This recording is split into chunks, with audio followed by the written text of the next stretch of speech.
Bom dia, boa tarde, boa noite. Bom, vamos continuar então agora nosso resumo do livro dos comentários de São Tomás sobre a Física de Aristóteles. No primeiro vídeo falamos sobre os comentários do livro 1 e do livro 2 da Física de Aristóteles. Vamos então ao livro 3 agora. Eu estou um pouco gripado, então é possível que algumas partes tenham uma certa fungada no nariz, mas acredito que não vai atrapalhar muito a leitura da nossa resenha. Então, vamos lá então para o livro 3. Primeira parte, Introdução aos livros 3 e 4, Teoria do Movimento. 1. Introdução aos livros 3 e 4. A natureza é princípio de movimento e de mutação. Ignorado o movimento, ignora-se a natureza. Portanto, pretendendo tratar da ciência da natureza, é necessário tratar do movimento. Como o sujeito e o acidente são considerados na mesma ciência, quem determina algo, importa também que determine aquilo que é consequência deste algo. Do ponto de vista intrínseco, é consequência ao movimento infinito. Que o infinito é intrinsecamente consequente ao movimento, demonstra-se assim. A. O movimento pertence ao número das coisas contínuas. B. Mas o infinito pertence à definição do contínuo, porque uma das definições do contínuo é o que é infinitamente divisível. C. A outra definição é aquilo cujas partes se copulam em um único término. D. Assim é evidente que o infinito é consequente intrínseco do movimento. Os consequentes extrínsecos do movimento, como se fossem medidas externas do mesmo, são A. O lugar, B. O vácuo, C. O tempo. O tempo é a medida do próprio movimento. O lugar e o vácuo são a medida do móvel. O movimento, portanto, não pode se dar sem tempo, lugar e vácuo. O fato de nem todo movimento ser local não importa a questão porque A. Nada se move que não exista em algum lugar. B. O movimento local é o primeiro movimento, porque, como se demonstra no livro 8, suprimido este, são suprimidos todos os demais. No livro 3, trata-se primeiramente do movimento e depois do infinito. No livro 4, trata-se do lugar, do vácuo e do tempo. Iniciamos a seguir a teoria do movimento. 2. Três divisões do ser importantes para o estudo do movimento. Segundo uma primeira divisão, o ser é dividido pela potência e pelo ato. Segundo uma segunda divisão, o ser é dividido segundo os 10 predicamentos ou categorias. Este assunto é objeto de um livro inteiro de Aristóteles, denominado Livro das Categorias, com o qual se iniciam seus tratados de lógica. Categoria em grego possui a mesma raiz que o verbo exprimir. As categorias significam, pois, as diferentes maneiras de expressão. Quando tratamos de ordenar a multidão de modos de predicar e de ser, verificamos que muitos deles são subconceitos ou subdivisões de conceitos superiores. Assim é que homem é subconceito de ser sensitivo. Prosseguindo nessa ascensão, chegamos aos conceitos superiores últimos, os quais, por não serem subconceitos de unidades ainda mais elevadas, se chamam conceitos fundamentais. São as categorias ou gêneros supremos. Como, entretanto, as categorias significam as diferentes maneiras de expressão, e como é sempre o ser que se exprime de qualquer modo, as categorias significam as diferentes maneiras de ser. Acima das categorias está unicamente o ser, que não é, porém, o gênero comum das categorias, estas apenas participando do ser como sendo os originários modos de ser. Este é explicado com mais detalhe ainda nesse tratado de física e depois na metafísica. As categorias são 10, sendo a primeira a substância e as 9 restantes diferentes classes de acidentes. Em seu livro, Aristóteles assim enumera as categorias. Abre aspas, nós podemos combinar ou não combinar entre si o que chamamos de palavras, expressões ou frases. Casos de combinações de palavras são, por exemplo, um homem corre, ou um homem vence, enquanto que exemplos de expressões sem combinar poderiam ser homem, boi, corre, vence, etc. Cada uma das palavras ou expressões independentes, ou sem combinar com outras, significa uma das seguintes coisas. 1. O que é a coisa ou categoria da substância. São exemplos de substância homem e cavalo. 2. A magnitude ou categoria da quantidade.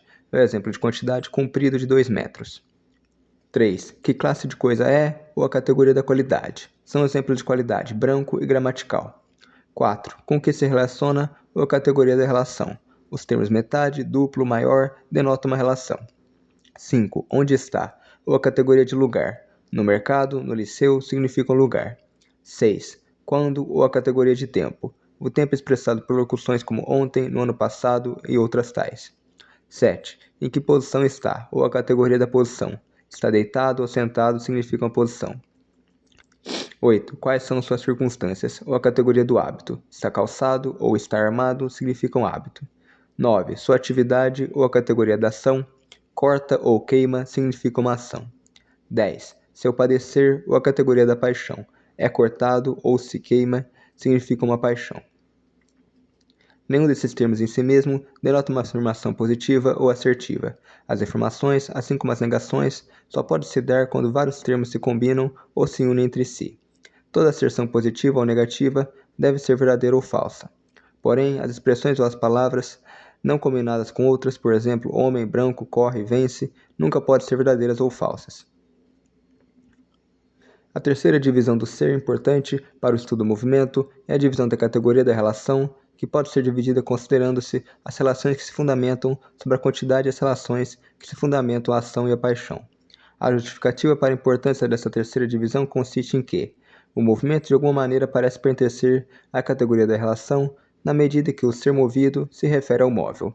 Ora, existe uma divisão dentro da categoria da relação e o movimento pertence apenas a uma dessas divisões. A relação apresenta um ser debilíssimo que consiste apenas em estar relacionado ao outro. Por isso, ela deve se fundamentar sobre os outros acidentes. A relação pode se fundamentar sobre a quantidade, b. a ação e a paixão. As relações que se fundamentam sobre a quantidade são duplo e metade, múltiplo e submúltiplo e outras tais.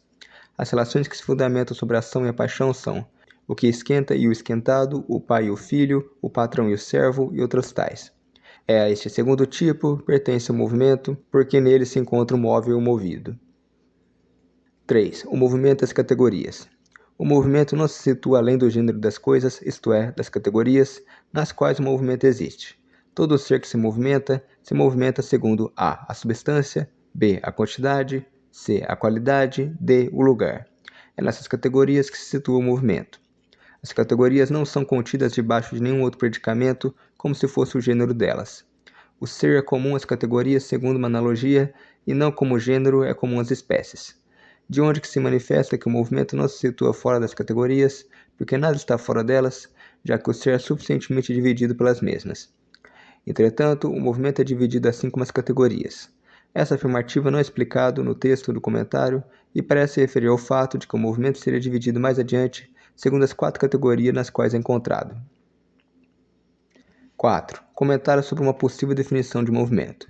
Alguns filósofos definiram o movimento dizendo que o movimento é a passagem da potência ao ato de uma maneira não súbita. Ao fazerem isso, incorreram em erro, porque colocaram na definição de movimento elementos que são posteriores ao movimento. De fato, passagem é uma espécie de movimento. Súbito contém em sua definição o tempo. Diz-se ser súbito aquilo que ocorre num tempo indivisível. O tempo, entretanto, se define pelo movimento. Portanto, é de todo impossível definir o movimento a partir de noções anteriores e mais conhecidas, senão pela maneira como fez Aristóteles. Cada gênero, isto é, categoria, é dividido pela potência e pelo ato. A potência e o ato são naturalmente anteriores ao movimento. De fato, Aristóteles apenas utiliza na sua definição de movimento as noções de potência e ato. 5. A definição aristotélica de movimento. O que está apenas em potência ainda não se move. O que está em ato perfeito não se move, mas já foi movido. O que se move, portanto, está a meio caminho entre o ato e a potência. O próprio ato imperfeito no calor naquilo que se esquenta é movimento. Entretanto, não na medida em que é apenas ato, mas segundo o fato que, já em ato existente, apresenta ordenação para o ato ulterior. De fato, se se retira a ordenação para o ato ulterior, seria o término do movimento e não o movimento. Por outro lado, se se considera apenas enquanto apenas ordenação para um ato ulterior, não tem razão de movimento, mas de princípio de movimento. A definição de movimento, então, será: o movimento é o ato existente em potência enquanto tal. O enquanto tal significa ato do existente em potência, não de qualquer potência, mas da potência para aquele ato em específico. 6. Explica-se como o movimento é ato. Aquilo pelo qual algo que anteriormente existia apenas em potência se torna ato é ato. Ora, algo que anteriormente existia apenas em potência se torna ato por um movimento. Portanto, o movimento é ato. Talvez com isso se quer dizer: aquilo que possui todas as características do ato é ato. Ora, o movimento possui todas as características do ato. Logo, o movimento é ato. O edificável se diz ser potência a algo. Na medida em que o edificável se reduz ao ato, então dizemos que é edificado, e este ato é a edificação, que é um movimento. 7. Se o movimento é ato do móvel ou do movente.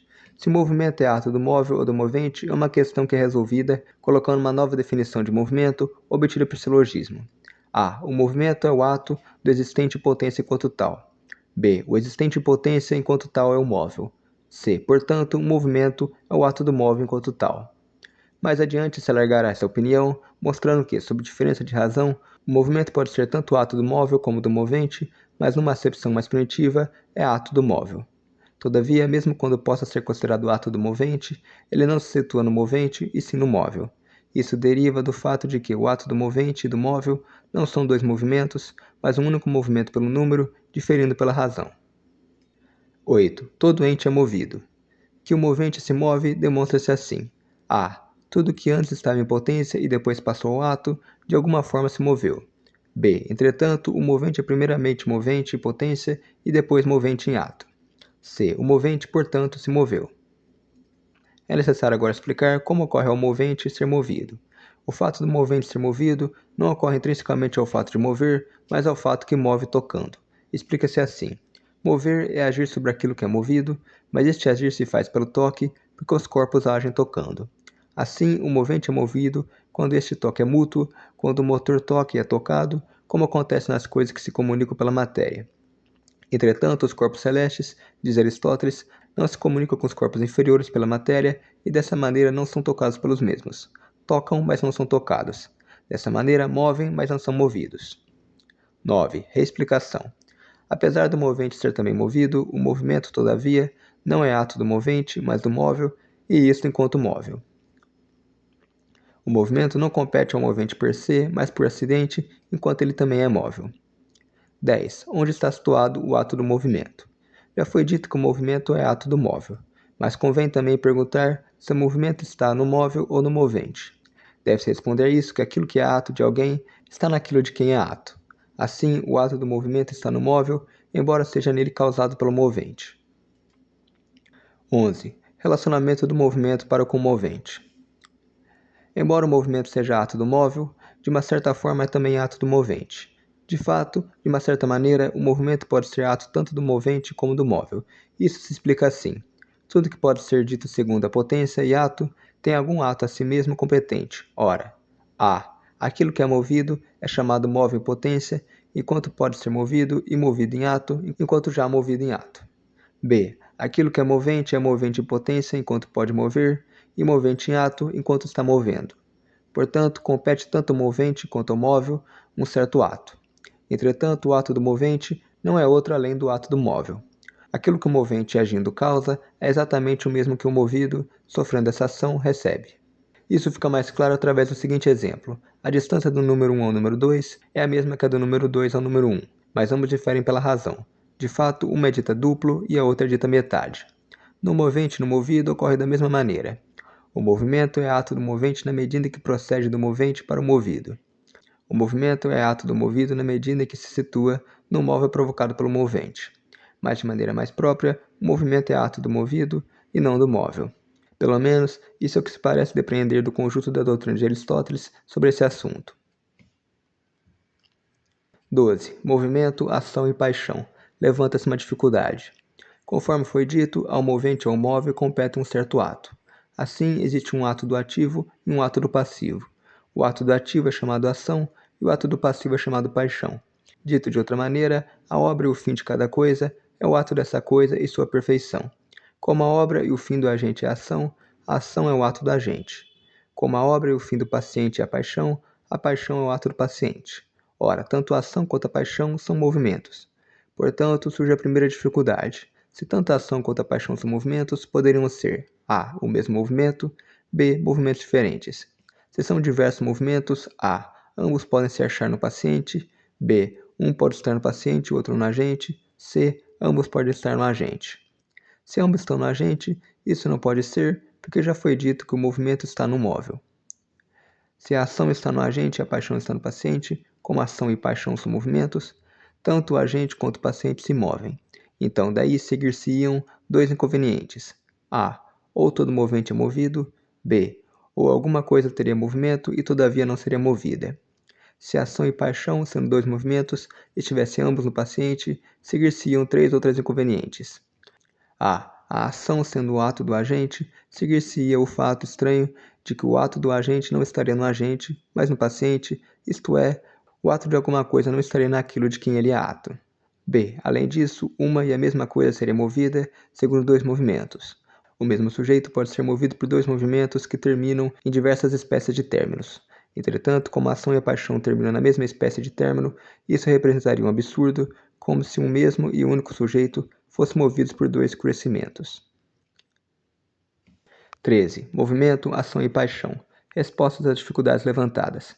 Podemos colocar a solução do questionamento anterior dizendo que ação e paixão não são dois movimentos diferentes, mas um único e mesmo movimento. Na medida que ele provém do agente, é dito ação, na medida que ele está situado no paciente, é dito paixão.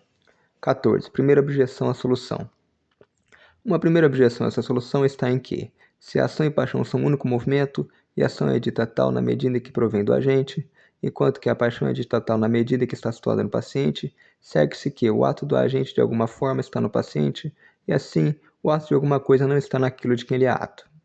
Responde-se a isso dizendo que, conforme já foi dito, o ato do agente não é outro e diferente do ato do paciente. Trata-se do mesmo ato.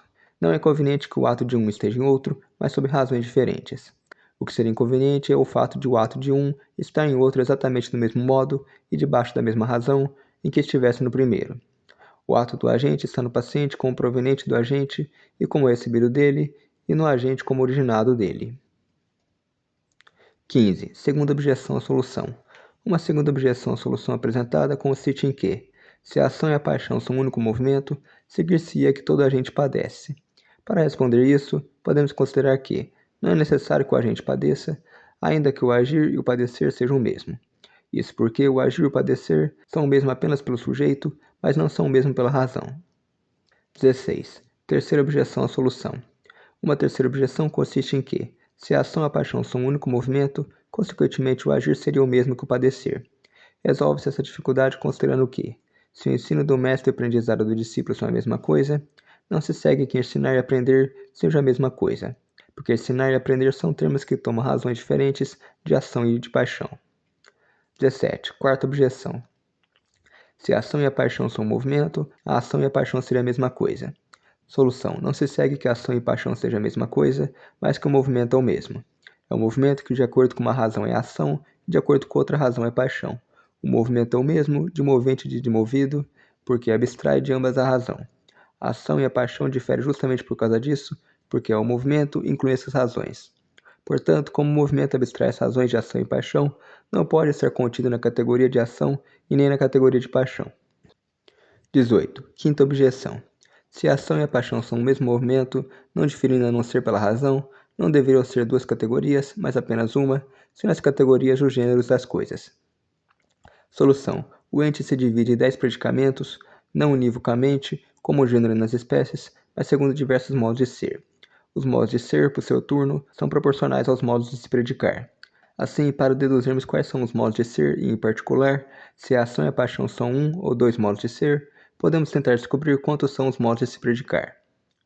O que é predicado como não pertencendo à essência, mas inerindo ao sujeito. Da parte da matéria do sujeito, o predicamento da quantidade. Da parte da forma do sujeito, o predicamento da qualidade. Temos também o que se acha no sujeito por relação a outra coisa, o predicamento da relação. O que é predicado como extrínseco ao sujeito, comum a todas as coisas, segundo a razão de causa. Existem 4 causas, o que se predica segundo a razão da causa material ou segundo a razão da causa formal, pertence ao predicamento da substância. Exemplo, o homem é racional. O homem é corpóreo. A causa final é a causa do agente e não causa direta do sujeito, porque sua função é mover o agente. Assim, do ponto de vista da razão de causa, algo extrínseco somente pode ser predicado de um sujeito do ponto de vista da causa eficiente. Na medida que algo é denominado como sendo o efeito de uma causa eficiente, temos o predicamento da paixão. Na medida que algo é denominado causa eficiente pelo seu efeito, temos o predicamento da ação. O que é predicado como extrínseco ao sujeito, como a todas as coisas segundo a razão de medida? A medida intrínseca é comprimento, largura e profundidade. Segundo a razão da medida intrínseca, um modo de predicar correspondente ao predicamento já visto da quantidade. As medidas extrínsecas são o tempo e o lugar. Assim, temos os predicamentos de tempo, lugar e posição, este último adicionando ao predicamento do lugar a ordenação das partes dentro do lugar. Livro 3, segunda parte. Teoria do infinito. 1. Discussão de prós e contras do infinito. Existem 5 bons argumentos para se supor que o infinito exista. A. Porque, segundo a opinião da maioria, o tempo é infinito. B. Porque qualquer magnitude pode ser dividida até o infinito. C. Porque, segundo a opinião da maioria, a geração e corrupção se estendem perpetuamente. D. Porque, pela definição do finito, todo finito está incluído em algo. Ora, um corpo finito pode existir ou não existir. Se existe um corpo infinito, nada há que se provar sobre a sua existência. Se não existe um corpo infinito e existe um corpo finito, ele deverá estar incluído em algo, e este algo em outro algo, e assim por diante, até o infinito ou até chegar a um corpo infinito.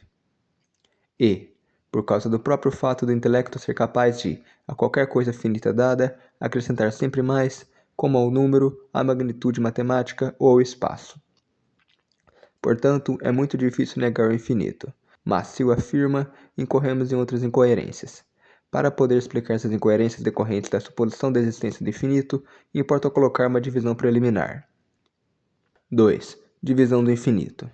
O invisível se diz de 3 maneiras. A. O que não tem aptidão natural a ser visto, assim como a voz. B. O que não pode ser visto corretamente, como algo escuro ou remoto. C. O que tem aptidão natural a ser visto e que não se vê porque está completamente imerso nas trevas. Assim também é o infinito. A. Como a voz, que não tem aptidão natural a ser visível, existe o infinito por ser intransitável por natureza. Exemplo, o ponto. B. Como algo que mal se observa, existe o infinito no sentido de algo que pode ser mal transitado, como a profundidade do mar. C. Como algo que tem aptidão natural para ser visto, mas não se pode ver por estar imerso na escuridão, existe o infinito no sentido de algo que pertence ao gênero das coisas transitáveis, mas que todavia não pode ser transitado até o fim. Por exemplo, uma linha que não pode ser transitada até o fim. Somente essa terceira categoria de infinito pode ser propriamente denominada de infinito. Pode-se fazer ainda uma segunda classificação de infinito: A. Infinito por suposição, como nos números. B. Infinito por divisão, como na magnitude. C. Infinito por aposição e divisão, como no tempo. 3. Razões para a inexistência do infinito. Primeira parte. Rejeição dos pontos de vista colocados pelos filósofos platonistas. Os filósofos platonistas colocaram a existência de infinito separado, existindo em si mesmo, não no sentido de algo indivisível, mas como algo intransitável, segundo a divisão que já foi explicada. A intenção de Aristóteles a seguir é demonstrar que esse modo de infinito não pode existir. A demonstração do filósofo é a seguinte: é impossível existir um infinito separado das coisas sensíveis, de tal maneira que esse infinito seja algo existente em si mesmo. Porque se isto assim fosse, este infinito deveria ser substância, que é o que tem existência por si mesmo, e neste caso ele deveria a. Ou ter alguma quantidade, tanto contínua como discreta, b. Ou não ter alguma quantidade. C. Assim, o infinito for substância sem acidente, o infinito será indivisível, porque o indivisível é o número ou a magnitude. Se o infinito é indivisível, ele será infinito pelo primeiro modo, no sentido em que se diz que um ponto é indivisível. Se, por outro lado, o infinito é substância sem acidente, um desses acidentes deverá ser a quantidade, isto é, a magnitude ou o número, porque é este acidente que compete ao infinito. Mas nesse caso, o infinito não será algo que é princípio daquela substância, de onde se conclui que a colocação dos filósofos platonistas não procede. 4. Razões para a inexistência do infinito, segunda parte. Contra os que colocaram do ponto de vista dos filósofos naturais argumentos lógicos dialéticos. Em primeiro lugar, não existe um corpo infinito, porque a definição de um corpo é algo que está confinado por uma superfície. Ora, nenhum corpo confinado por uma superfície pode ser infinito. Portanto, nenhum corpo é infinito. Em segundo lugar, o infinito não pode ser uma multidão. Multidão significa uma quantidade discreta, por diferenciação a quantidade contínua. Todo número pode ser numerado, e daí pode ser transitado por numeração.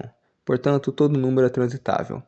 Logo, não existe número infinito ou uma multidão infinita. Essas argumentações são lógicas, mas também dialéticas, e portanto não provam por necessidade. Porque alguém pode não admitir que pertence à definição de corpo o confinamento entre as superfícies, exceto talvez impotência. Da mesma maneira, aqueles que admitem existir uma multidão infinita não admitem que essa multidão possa ter um número. 5. Introdução e explicação final a respeito do infinito. Notas do compilador. O filósofo considerará que, de uma maneira particular, conforme ele irá explicar, o infinito realmente pode ser encontrado no a. Tempo, b. Movimento, c. Na magnitude, por adição ou divisão, d. Nos números por adição. O infinito na magnitude, no movimento e no tempo não apresenta uma mesma natureza, ratio, que se predique dos três. Na verdade, o infinito no movimento é predicado por referência à magnitude e o infinito no tempo é predicado por referência ao movimento. Isso será explicado no livro 4. Isto é assim porque o infinito pertence à quantidade. Quantidade pode ser discreta, como os números, ou contínua, como a magnitude. Ora, conforme explicado no livro 4, o movimento tem quantidade por causa da magnitude e o tempo tem magnitude por causa do movimento. Dito isso, é preciso então analisar os tipos de infinito que podem existir tanto na magnitude como nos números. Antes disso, porém, é preciso expressar a natureza exata do que Aristóteles quer expressar por número, que não é o mesmo que na matemática de hoje se estende pela mesma palavra. Número, na física aristotélica, tem como natureza íntima, ratio, o seu próprio significado etimológico, que significa uma pluralidade de unidades. Não unidades ideais, mas unidades concretas. Isso significa, dentre outras coisas, que para se determinar se pode existir um número infinito, não se deve procurar saber se é possível conceber ou teorizar sobre um número infinito, mas se é possível dentro da natureza existir um número infinito de coisas. Dentro desse conceito de número, o conceito de unidade pertence à natureza do número e a indivisibilidade pertence à natureza da unidade. Afirmação esta última que na matemática moderna não se dá, porque nela a unidade é divisível, como quando dizemos um número meio, o qual é meia unidade. Essa nova diferença ocorre porque Aristóteles toma o número no sentido físico e concreto como algo pertencente à natureza e não à idealidade. Feitas essas considerações, o infinito se encontra nos números apenas por adição, no sentido de que, a cada número dado, sempre é possível achar um número maior do que este. Entretanto, para Aristóteles, isso significa não se é possível, para cada número, imaginar, conceber ou teorizar um número maior ainda, como fariam os matemáticos modernos, mas se, na natureza, para cada número é fisicamente possível a existência de um número maior ainda. Conforme ele irá demonstrar, isso é fisicamente possível. O infinito na magnitude se encontra por divisão e adição, mas aqui a adição significa diferente do infinito por adição encontrada nos números. O infinito na magnitude existe por divisão na medida em que podemos dividir uma magnitude qualquer à metade, e essa novamente à metade e assim por diante, de tal maneira que é sempre possível reduzir essa magnitude, por semelhante processo, a um tamanho menor do que qualquer magnitude finita predeterminada. O infinito na magnitude existe por adição na medida em que temos duas magnitudes idênticas, A e B, dividimos A pela metade e acrescentamos a B. Da metade que resta de A, divide-se novamente pela metade e acrescenta-se a B, e assim sucessivamente, podendo esse processo ir tão longe quanto se queira.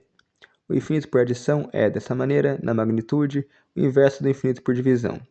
O infinito por adição na magnitude, no sentido em que, a cada magnitude sempre é possível achar-se uma magnitude maior ainda, é fisicamente impossível, não existe, nem em potência e muito menos em ato, conforme demonstrará Aristóteles mais adiante.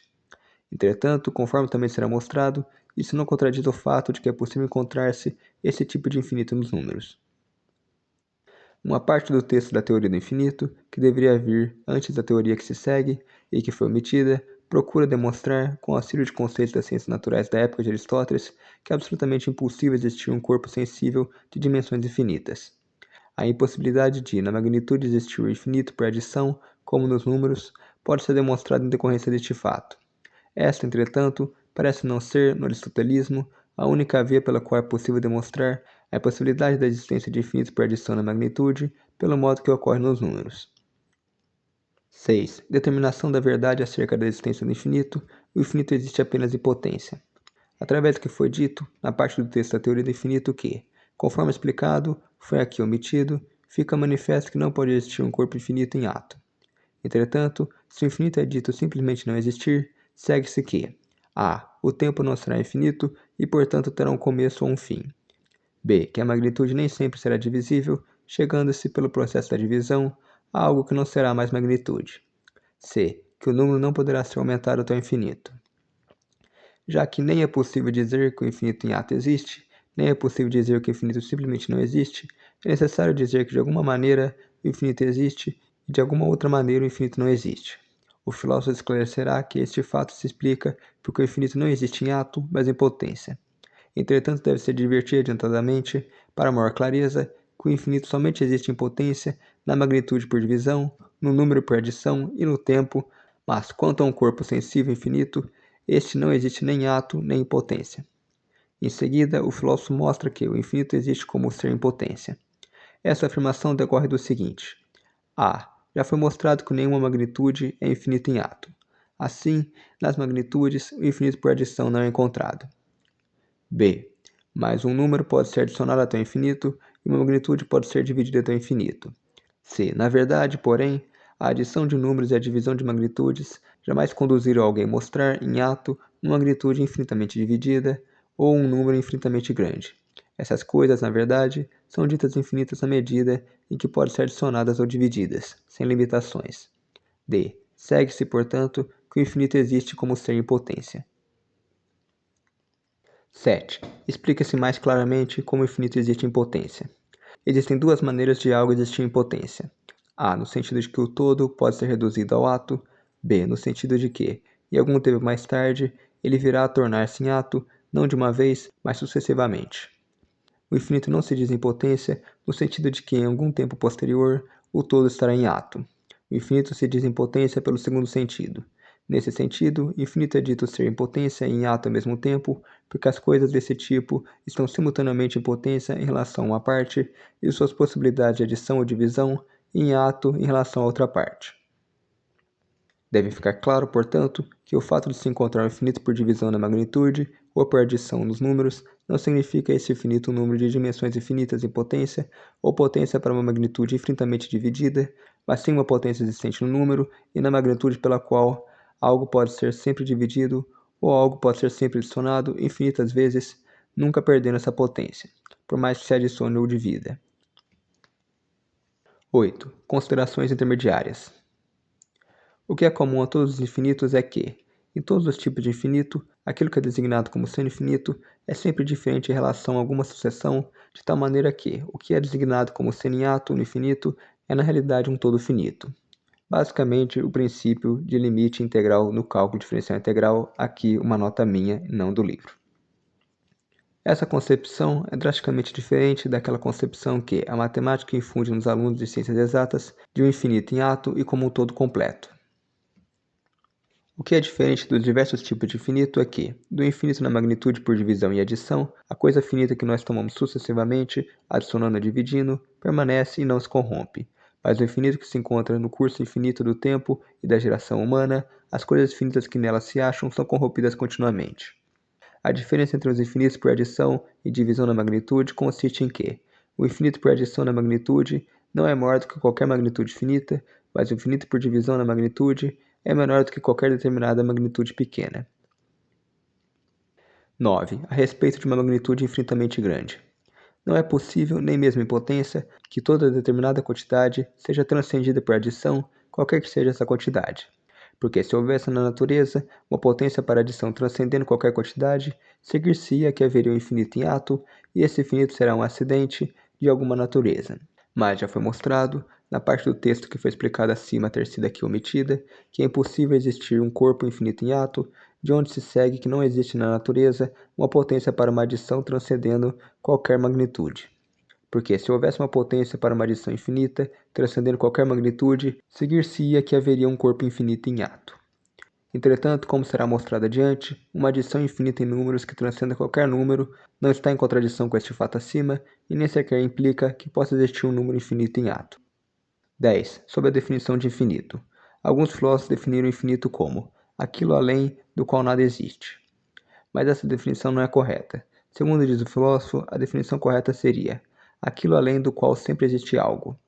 Que o infinito é aquilo para além do qual sempre existe algo, é fácil de se demonstrar porque, para que uma coisa seja infinita, é preciso que, para além de qualquer parte tomada, haja uma outra parte, de tal maneira que a parte que tenha sido previamente tomada nunca seja tomada novamente. A última cláusula, de que a parte que tenha sido previamente tomada nunca será tomada novamente, é necessária, porque senão seria válido, como alguns filósofos antigos disseram, que o círculo é infinito, porque pode ser infinitamente percorrido sem que nunca se chegue ao fim. Antes de prosseguir, Aristóteles demonstra que existe semelhança entre o infinito e a matéria.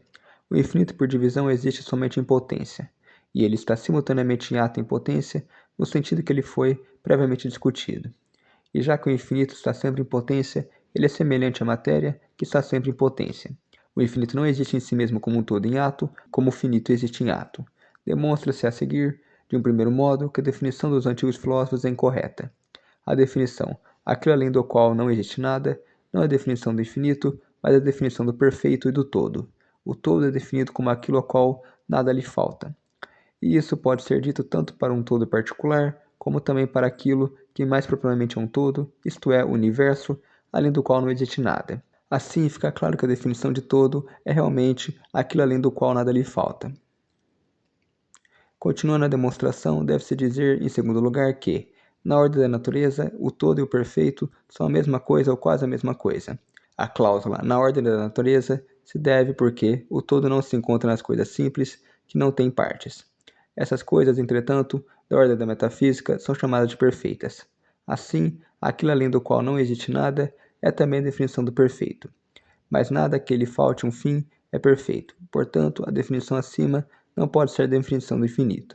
Do fato do infinito ser um ser em potência, segue-se três conclusões. A. Que o infinito, ao contrário do todo que contém, o infinito não contém, mas é contido à semelhança da matéria. Isto é, o que pertence ao infinito em ato está sempre contido em algo maior, já que é sempre possível algo além dele. B. O infinito como tal é desconhecido, porque ele é como a matéria que não tem forma. Ora, a matéria somente é conhecida através da forma. C. O infinito tem natureza, ratio, de parte em vez de todo. Essa conclusão é muito menos óbvia que poderia parecer à primeira vista.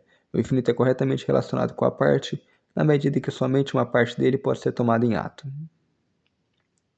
11. Sobre o infinito no número. O infinito na magnitude pode ser encontrado por divisão, pela qual ultrapassa qualquer magnitude finita em pequenez, e por adição, mas de uma maneira pela qual não ultrapassa qualquer quantidade finita em grandeza. No número, ao contrário, sempre se encontra um limite em pequenez que não pode ser ultrapassado por divisão. Entretanto, não existe limite para a sua grandeza. O motivo por que se encontra um limite inferior para o número é devido ao fato que é de necessidade que todo número seja reduzido a unidade, o que decorre da própria natureza, ratio do número. Número significa aquilo que é uma pluralidade de unidades. Daí, já que a unidade pertence à natureza do número, e já que a indivisibilidade pertence à natureza da unidade, segue-se que a divisão do número deve apresentar um término neste limite indivisível. Já quanto ao infinito por adição que existe no número, deve-se dizer que é sempre possível achar um número maior do que qualquer número finito dado, justamente pelo fato de que a magnitude pode ser infinitamente dividida. Porque é evidente que a divisão da magnitude causa uma multidão, e quanto mais é dividida, maior é a multidão que daí se levanta. Dessa maneira, assim como a infinita divisão da magnitude não existe em ato, mas em potência, e excede toda a magnitude finita, assim também a infinita adição dos números não existe em ato, mas em potência, e excede qualquer multidão finita dada. 12. Repete como o contrário é válido para a magnitude. Um contínuo pode ser dividido até o infinito, mas ele não prossegue até o infinito em grandeza, nem em ato, nem em potência. Porque na medida em que cada coisa é em potência, ela pode ser em ato. Portanto, se houvesse na natureza uma potência para alguma magnitude crescer até o infinito, se seguiria que poderia haver algum corpo sensível infinito, o que se demonstra ser falso. Se houvesse essa potência na natureza, se seguiria que haveria alguma coisa maior do que os céus. De onde se torna claro que a proposição que a matéria primeira tem potência para qualquer quantidade é falsa. Na matéria primeira, existe potência somente para determinada quantidade. 13. Uma palavra a respeito da utilização do infinito pelos matemáticos.